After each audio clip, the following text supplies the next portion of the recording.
The difference is between, the Eiger up here and the little Edelweiss flower down here next to the grass. He goes from up here all the way down to here, just like that. Yeah. And that's Bruckner.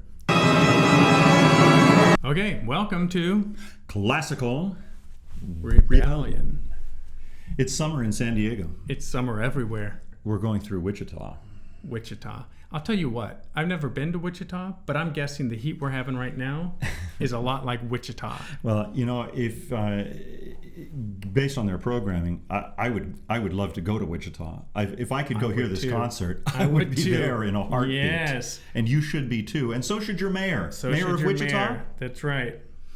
September 21st and 22nd, Wichita. With Bach, the Bach Concerto for Two Violins. one of his most famous and popular works. And the Bruckner Sixth. The Bruckner Sixth Symphony. The unwanted stepchild of Bruckner's symphonies. Oh, it's wanted. Well, hated by Edward Hanslick. It's daunting in its construction, more than its musical language. I mean, yes, it's chromatic and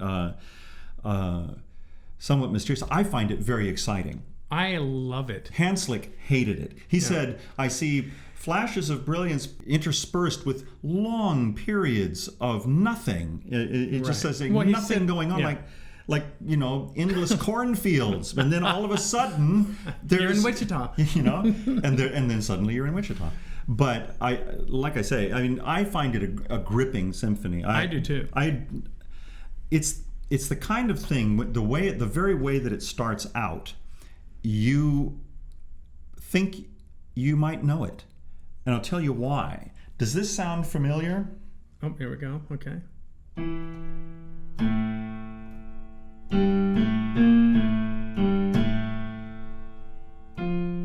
Yeah.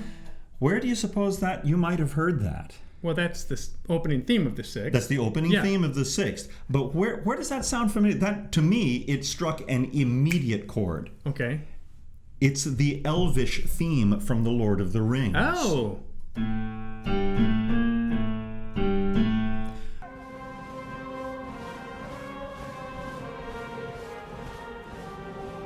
There they are, all lined up on the parapets of Helm's Deep with the host of Mordor marching against them.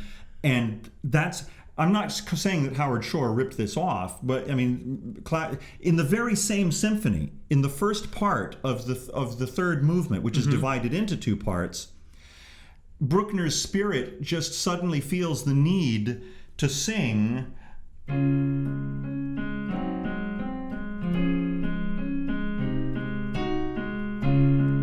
Yeah? It's from the middle movement of the Beethoven Pathetique Piano Sonata. He just suddenly sings that theme. Does he really? It's right there, and I think it goes.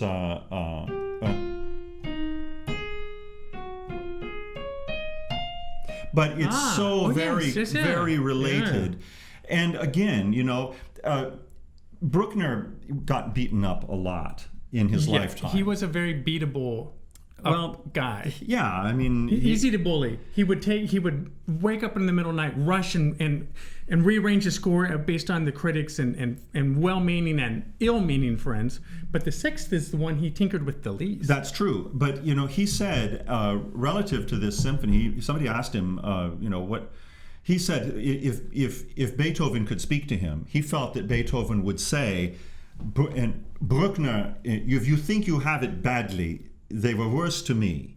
And the same people that use me as a stick to beat you with still don't understand my late string quartets, no matter how much they say they do. Yeah. So, I mean, he was well aware of the fact that what he was doing had merit. And Hanslick always had an axe to grind against Wagner, and he accused Bruckner of taking Wagner's style out of the theater and into the concert hall in symphonic form. And he's right. To an extent. I love it. To an extent, he's right. I love it. And Edward Hanslick is well known as being kind of a downer. Even Brahms didn't like Hanslick. Right.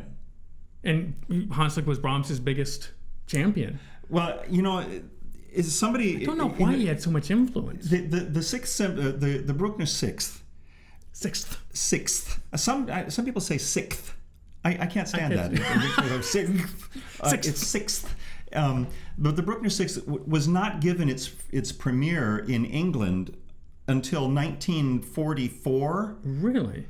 And it's the earliest the earliest recording of it that is available was it's missing the first movement. And it was Furtwängler. Furtwängler's missing the first movement, but the rest is glorious. And it didn't get a complete recording until 1950. Wow.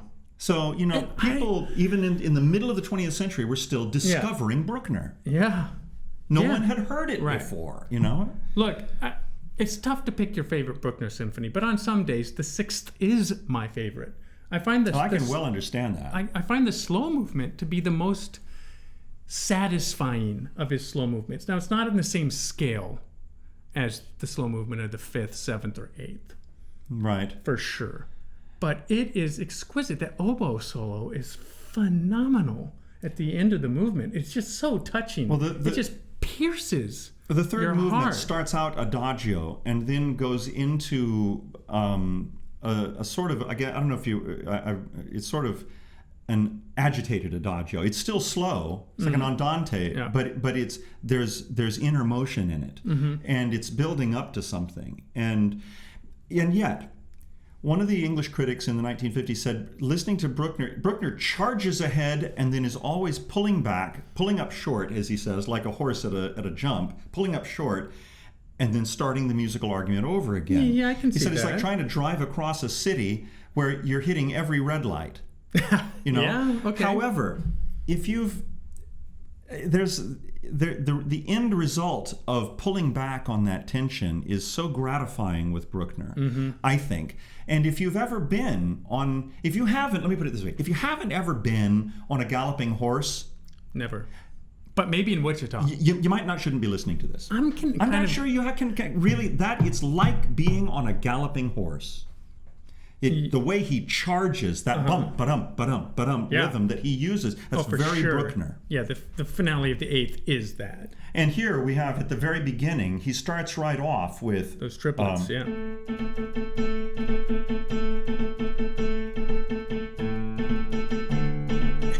It's so good.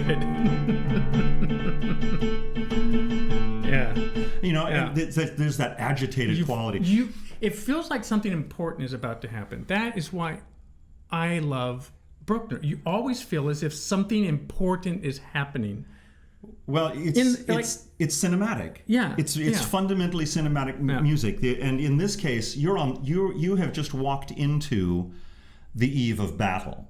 Even more than the eve of battle, it is upon you. And it's funny because the sun is rising. When you step into that Bruckner Sixth, you're right there. It's that something portentous is about to happen. Right. Now, in the case of this symphony, it ends gloriously. Yeah. But you go through quite a process to get there. So it's not one to miss. If you get to hear it live, that's a major opportunity. Yeah. You earn this one. You earn it always with Bruckner. Bruckner is, if you've never been, I have not been to that many performances of Bruckner symphonies because they're not performed that often. No. That's why we're so excited about this. Yeah. But I'll tell you what, you will leave the auditorium more than likely feeling like your brain has been turned to mush. Because it's not just the length of the symphony, and this isn't one of his longer, this isn't the seventh or the eighth as far as length, but the volume of notes, the fire hose effect. Yes, it all comes at you. When the hose goes on, it comes with force. And it's not that his harmony is indecipherable. No, he's not he's not as complex harmonically as Mahler is. And Bruckner is the champion of the major triad. And he gets into these rhythmic uses it quite well. Cadences where he's just proclaiming, in architectural proportion, these massive major statements, and if you stay with it though, and again, this gets back to his training as an organist, and his foundation, like you said, in I mentioned earlier, in our pre-game. He's the last one trained in the ancient ways, really. Of figured harmony. bass, counterpoint, and Bach was a famous organist, clearly, and so was Bruckner. There's less in Bruckner of the orchestrationalist, where he's breaking down into unusual combinations of instruments and things. He plays one section against the other. It's as if he's playing an organ, because he was a noted organ improviser. Mm-hmm. He was regarded as the best improviser at the organ console in Europe. Yeah. He came to London and played in the Albert Hall and was awarded a medal or something. So, and his symphonies reflect that. So it's as if you're inside a massive pipe organ with section against and section and section and section, and the effect is absolutely monumental. I can't stress enough how important a concert like this is. You can't quantify it in numbers. You can't say everyone who goes to this concert is going to be 3% better as a person. You can't do that. But I absolutely guarantee you this is an important civic event in any city. And I got to tell you, Jeff Longwell, mayor of Wichita, had better be there. Or else I think he's failed his constituency. Hashtag Wichita mayor. Hashtag Wichita mayor. We've been calling out these mayors, and no one's responded to us yet. And this might take 2 or 3 years of us doing this for someone to respond. We're willing to stay the course. But you'll only help yourself if you show up. I think we need to exert some peer pressure, some constituency pressure on the civic leaders of our cities to attend these concerts. And if they're already attending it, to crow about it. It's a win. You should be bragging about your orchestras to your constituency, to the world. You should be saying, we have a symphony orchestra in this city, and we're performing Bruckner. And we're doing the Bruckner Sixth. One of the other things that I wanted to mention about Bruckner is, yes, you have all this monumentalism, the huge effects that he gets out of an orchestra. Right. And then, like the stoplights, when suddenly, you reach a point and the orchestra cuts off and the sound evaporates as if into a vast cathedral. And then he comes back in at a very low level. And it's as if, I've always thought that he's basing these little sub-statements on the Austrian Ländler. That's what I've always said. If it's in 3/4 time, it's an Austrian dance. But the difference is between, the Eiger up here and the little Edelweiss flower down here next to the grass. He goes from up here all the way down to here, just like that. Yeah. And that's Bruckner. Yeah. And it is extremely effective. The first Bruckner concert I ever went to was at the Los Angeles Philharmonic.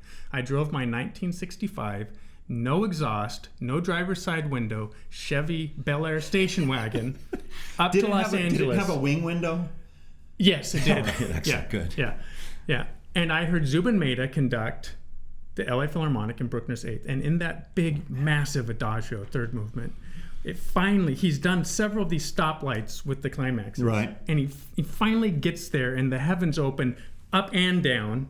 And then it comes back to that very gentle opening phrase again. And the waterworks just came on.